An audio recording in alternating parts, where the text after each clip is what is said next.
5 sur 7 matin, mardi environnement, on vous parle de cette initiative, ces femmes de l'ONG Poly Afrique Bio. Elles entendent ou ils entendent, parce qu'ils sont ils et elles, ils ne sont pas elles, mais ils sont ils et elles, entendent donc mener ce qu'elles ou ce qu'ils appellent un reboisement compensatoire bas carbone autour du lac Aimé. C'est ce que nous allons voir dans cette chronique. Nous allons essayer de comprendre, de disséquer ce thème qui paraît un peu savant. Reboisement compensatoire bas carbone. C'est un groupe de mots un peu confus, diffus, qu'on va essayer de disséquer. William, bonjour. Bonjour, Emmanuel Rodigamega. Comment allez-vous? Super bien, et vous? Mais ça va. Et la Côte d'Ivoire, c'était bien? C'était pas mal. C'était pas mal.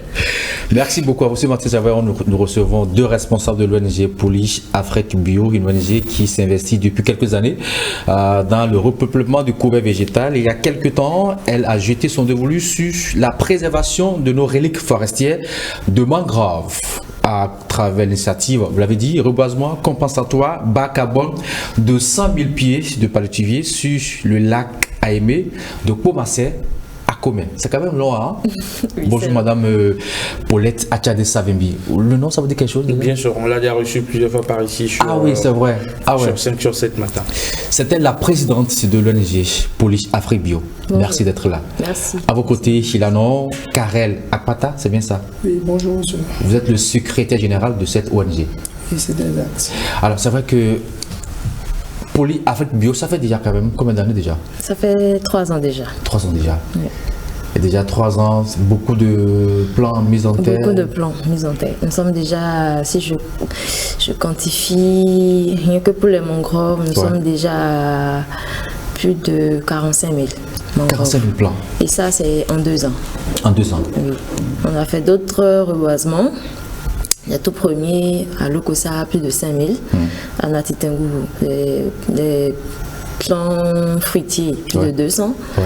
Et donc, si je quantifie, je suis pratiquement... Natitengou, parce que je connais un peu les quartiers. Natitengou à la Brèche, à Kantaboifa. Ok, ouais. Au flanc de la montagne, là, on a fait des baobabs, là. Ah, des baobabs? Oui. Ouais. Oui. Et après là? Après, je me suis concentrée sur les mangroves. Ouais, les mangroves. Depuis 2022, je suis uniquement dans les mangroves. Alors, si on vous demandait de faire un petit bilan en 3 ans d'existence, qu'est-ce que l'ONG Poly Afrique Bio a fait? À part la mise en terre des plans, vous voulez citer les régions qui ont reçu ces plans, qu'est-ce qui a été fait de façon concrète? On pourrait dire, voilà, ça, l'ONG a fait quand même du bon boulot. Mis à part les reboisements, on a fait des activités de sensibilisation. Sur quelle thématique? Sur la thématique des changements climatiques. Ah, d'accord. Oui. Nous sommes allés vers les enfants pour leur inculquer les notions de base sur c'est-à-dire comment protéger son environnement, les gestes éco-citoyens qu'il faut adopter tous les jours. Donc on l'a fait à plusieurs fois. On l'a fait à Porte-Novo, on l'a également fait ici à Cotonou, on l'a fait à Calavi. Et la dernière en date, c'était on a fait découvrir les mangroves aux enfants. Ah. À Calavi. Ah, en quoi faisant?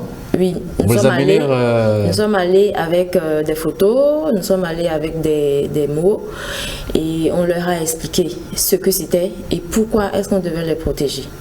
Et on était surpris ce jour-là même de découvrir que certains adultes également côtoyaient les mangroves sans savoir que c'était des mangroves. Oui, que c'était des mangroves. Le rôle que cela pouvait jouer dans l'environnement. Pour eux, c'était des arbustes cachés quelque part dans l'eau. Ordinaires, qu'on pouvait couper comme ça et sans importance. Alors que ça a beaucoup d'importance sur la question surtout du climat. Figurez-vous que beaucoup ne savent pas. Ouais, c'est vrai, parce que ce qu'on appelle les mangroves, je me rappelle tout dernièrement, c'était à Kokotenkmo. Ouais. Et lorsque vous traversez donc le lac, je sais pas, c'est fleuve ou lac, je sais pas. Non, le lac Aimé. Je me perds souvent dans le lac Aimé. Je me suis jamais sorti dans cette histoire. Parce que c'est le lac Aimé. Lorsque vous traversez les mangroves. Ouais. Donc, et quelqu'un, un adulte, me posait une question, mais c'est quoi ces arbres qui sont, ou bien c'est des reliques de l'Acadia? Je me suis dit, mais franchement, c'est pas normal.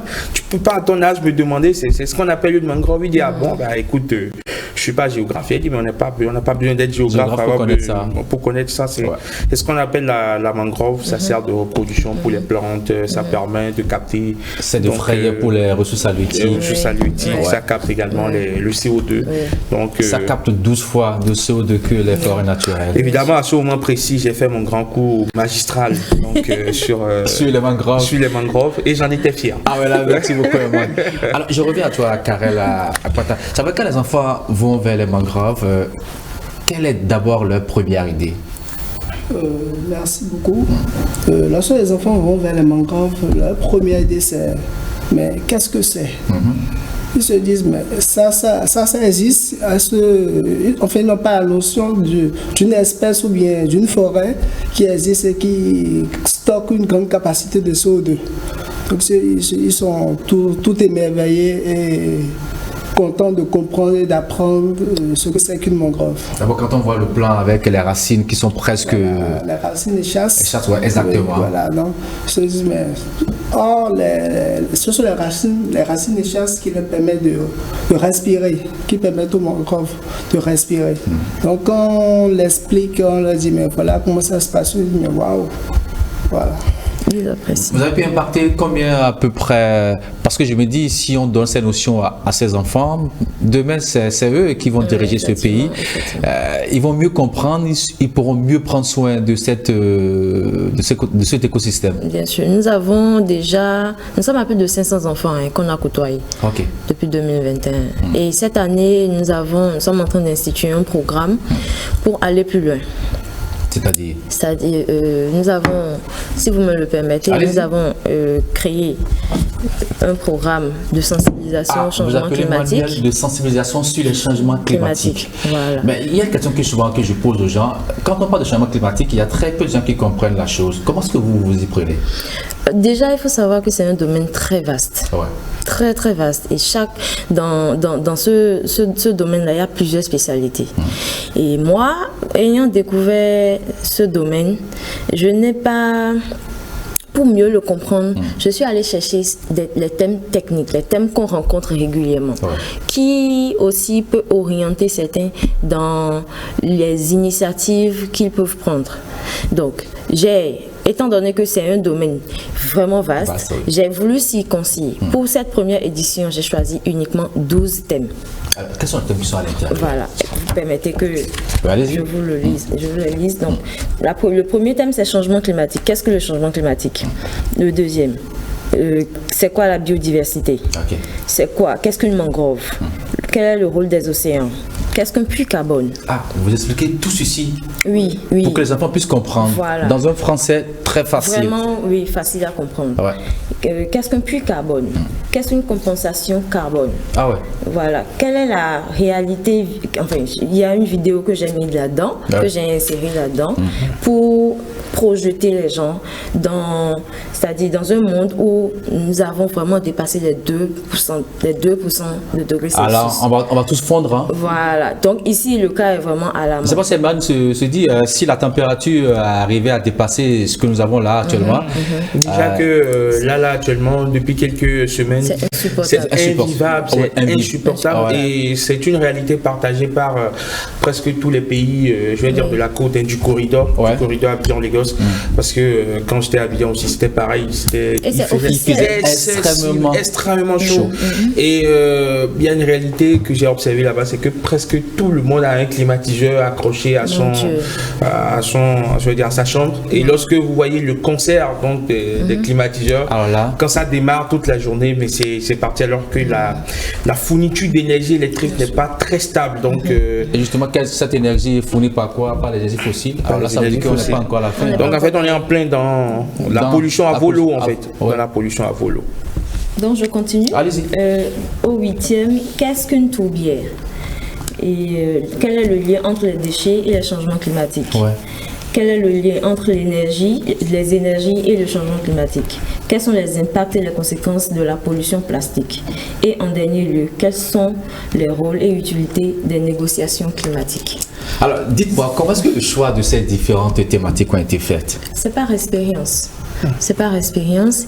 Et j'ai choisi d'aller vers ce qui joue le rôle le plus important. Par exemple, quand on prend une tourbière, qu'est-ce que c'est? Moi, je l'ai découvert dans mes... dans vos voyages? Non, ça va dans mes voyages, mais dans mes recherches. Et j'ai compris que ça pouvait jouer un grand rôle. Voilà. Et également dans les conférences que j'ai eu à suivre aussi. Au niveau de la rivière Noire. Oui, on a des tourbières. Quand vous avez des zones humides, vous avez également des tourbières. Donc, il y a pas mal de choses que j'ai découvert et que je voudrais d'abord que je partage avec mon équipe. Et ensemble, on a vraiment décidé de mettre à portée de nos enfants. Pour qu'ils comprennent vraiment. Pour qu'ils comprennent. Et le programme qu'on est en train de mettre, qu'on a mis sur papier, c'est un programme qui est passé déjà sur notre page Facebook en visuel, où nous avons mis chaque mois depuis le 1er septembre 2022 au 31 août 2023, une vidéo sur chaque thème.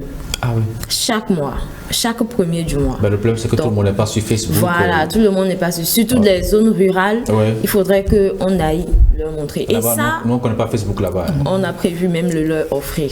D'accord. Si le programme, enfin, si on arrive à avoir un soutien dans la réalisation de ces documents, ils ne sont pas à vendre. Ils sont destinés aux bénéficiaires, aux enfants avec qui on va s'entretenir. Alors, Karel, quelle est la thématique qui te touche le plus dans ces différentes que vous avez choisi partager avec la bout de chou?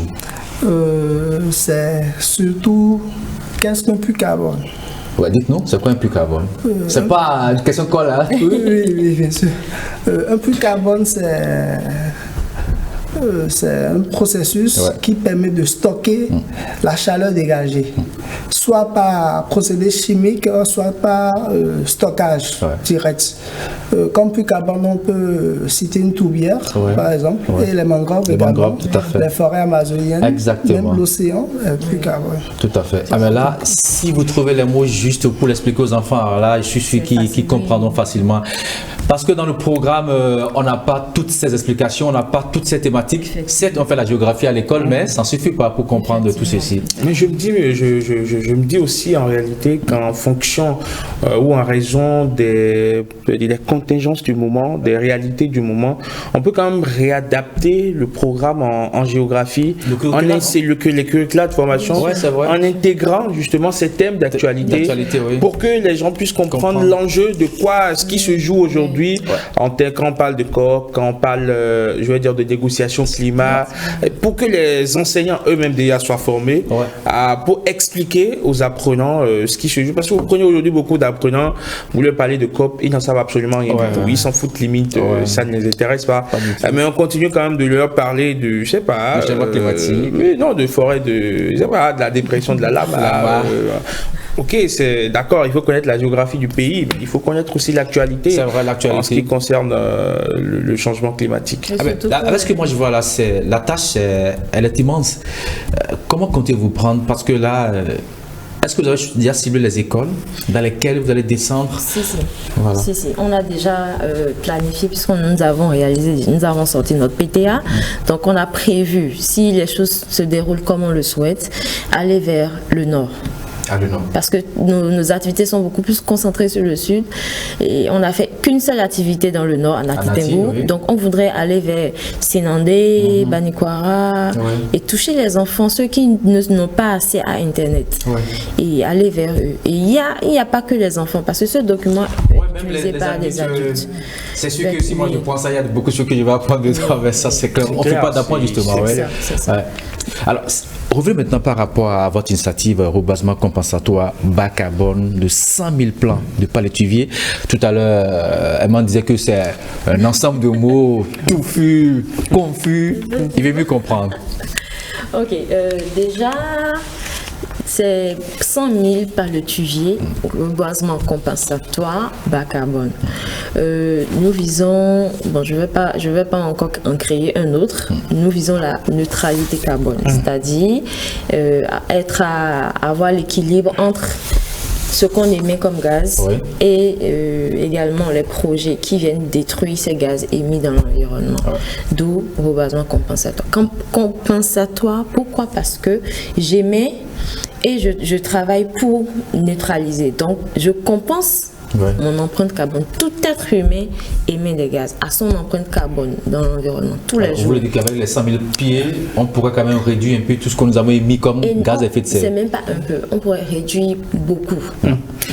Et vous savez, quand vous me permettez, je ne vous interromps pas, quand Madame Savimbi parle de tout homme qui émet, donc qui a une empreinte carbone, ça m'a fait penser, hier fortuitement, je suis à une émission télé, une émission sportive, et le meilleur joueur de la Coupe d'Afrique des Nations dernière, donc la CAN en Côte d'Ivoire, le capitaine nigérian William Trost Ekong, j'ai appris fortuitement au détour d'une chronique présentée par un confrère qu'il est vraiment très engagé sur les questions écologiques et il a d'ailleurs, on va dire, sollicité une structure qui calcule son empreinte carbone, c'est-à-dire quand il prend ses avions dans ses déplacements, quand il prend le train, on essaie d'évaluer tout ce qu'il y a comme empreinte carbone liée à sa personne et il donne de l'argent pour des projets pour permettre de compenser lui son empreinte carbone. C'est ça. Quand j'ai découvert ça hier, j'étais bluffé, subjugué.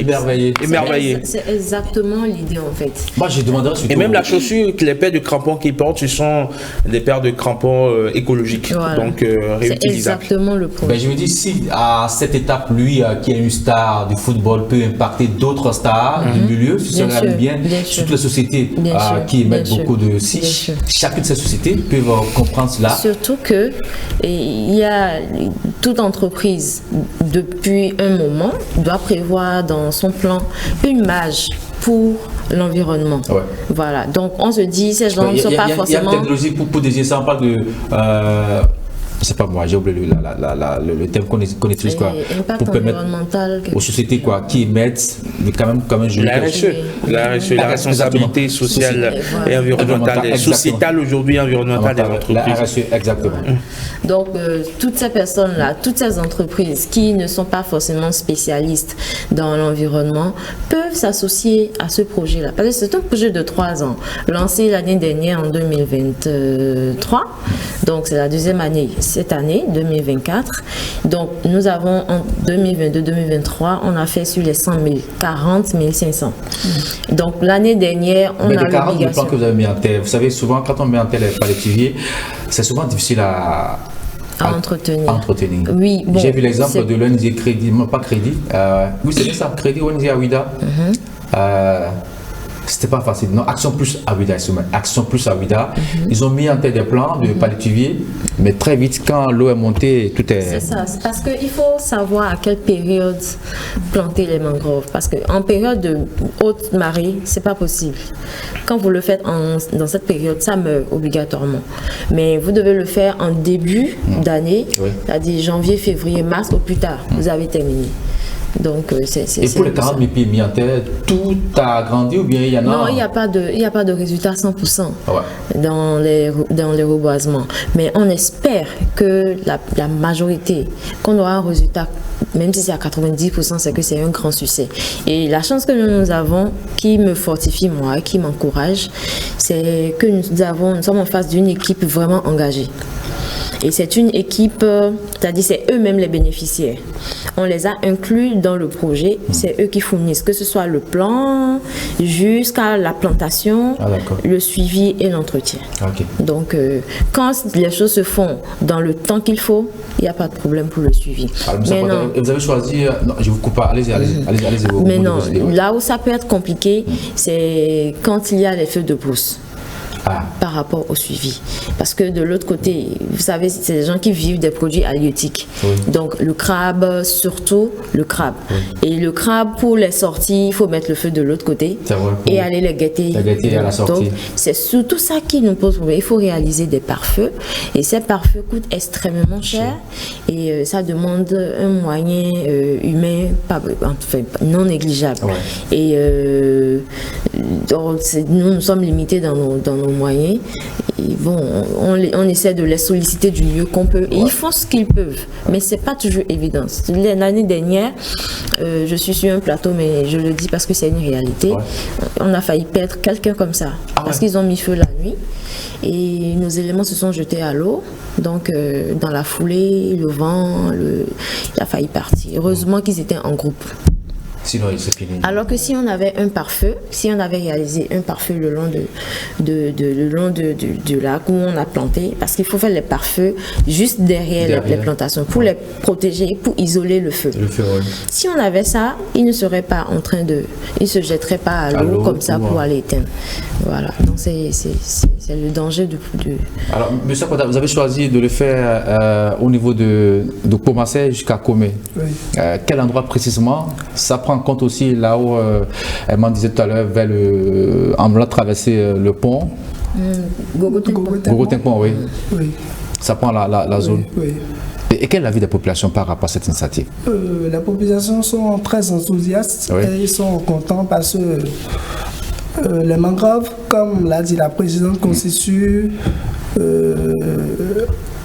un paysage avantageux surtout pour les ressources, parce que les activités principales c'est la pêche. Voilà. Donc plus il y a de mangroves, plus l'écosystème aquatique est bien riche, plus les poissons se développent, plus il y a de poissons. Donc les populations sont très très contentes. Donc, et ça va durer combien de temps, Madame la Présidente? Ce projet va prendre fin l'année prochaine.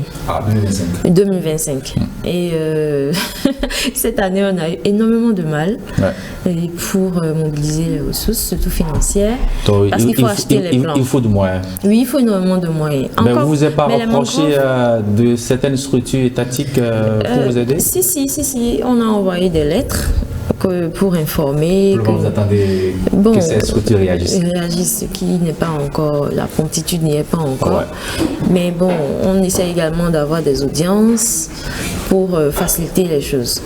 Donc nous sommes toujours dans l'aspect. Il y a certaines organisations également comme la FAO qui est en plein dans ces trucs, dans les mangroves depuis l'année dernière, je crois. On essaie de taper aussi à sa porte pour voir si ça peut prendre. Parce que c'est un projet pareil, c'est très ambitieux de notre part. 100 000 palétuviers, c'est très ambitieux. Et nous avons été encouragés par le ministre du Cadre de vie qui nous soutient d'ailleurs tout le temps. Et il encourage nos efforts. Et on espère que d'autres organisations viendront vraiment nous appuyer pour nous faciliter. Parce que l'année prochaine, nous avons l'obligation de terminer en beauté ce projet. Et si nous n'arrivons pas à finaliser ce projet, ce serait vraiment pas bien. Alors, aujourd'hui, vous avez l'occasion de parler à toutes ces personnes de bonne volonté, ces mécènes qui veulent quand même vous accompagner dans ce que vous faites. Votre caméra est là, allez-y, dites quelque chose. Ce projet concerne tout le monde. Que vous soyez une personne physique, morale, enfant, jeune, adulte, le projet n'écarte personne. Si vous savez que vous avez envie de faire quelque chose pour l'environnement, joignez-nous. Nous sommes au 62 90 04 94. Nous avons notre page Facebook ONG Poli Afrique Bio. Nous avons notre site web www.ongpoliafriquebio.com. Vous pouvez aller jeter un coup d'œil et venir à nous. Nous avons des organisations qui également certainement n'ont pas entendu parler du projet, donc qui peuvent se joindre à nous. Et je profite pour remercier l'ORTB qui, depuis qu'on existe, s'engage à vraiment nous soutenir et à nous aider dans la communication de nos projets, de nos activités, que je remercie. Je remercie également, si vous me le permettez, les partenaires qui ont daigné nous accompagner depuis 2022. Que ce soit de petites associations comme de grandes associations qui ont permis qu'aujourd'hui nous soyons à 40 500 palétuviers. Déjà mis en terre. Oui, déjà mis en terre. Et nous espérons que d'autres organisations, d'autres structures viendront à nous, qu'elles soient privées ou publiques. Venez à nous, contactez-nous pour qu'on puisse finir en beauté ce projet-là. Car je ne vais pas te laisser partir sans que tu dises quelque chose. C'est que tu as trop peu parlé quand même. Allez-y, un message. Comme message, je dirais les mangroves stockent 10 fois plus de carbone que les forêts naturelles, que les océans. Donc, venez à nous, finalisons ce projet et laissons un avenir meilleur aux générations qui viennent. Merci beaucoup à vous, Monsieur Karel Akpata. Je rappelle que vous êtes le secrétaire général de l'ONG Poli Afrique Bio. Vous êtes avec votre présidente Paulette Achade Savimbi, elle est la présidente de l'ONG. Mais j'allais demander pourquoi vous ne l'avez pas fait à Savin. Janvier, j'ai été sollicitée pour le fleuve Okwara. Ok. Mais il faut que je termine déjà ceci afin que je puisse dupliquer ça ailleurs. Elle me demanderait pourquoi elle dit ça. J'ai compris. D'accord, ce sera tout pour cet entretien. Merci beaucoup à vous. Merci William. On se retrouve quant à nous tout à l'heure pour le forum de discussion. Mais avant, on va faire un break pour évidemment le journal, le premier grand format de l'actualité sur la télévision nationale. C'est le bulletin d'information, une présentation de Jennifer Sativi qu'on va retrouver tout de suite.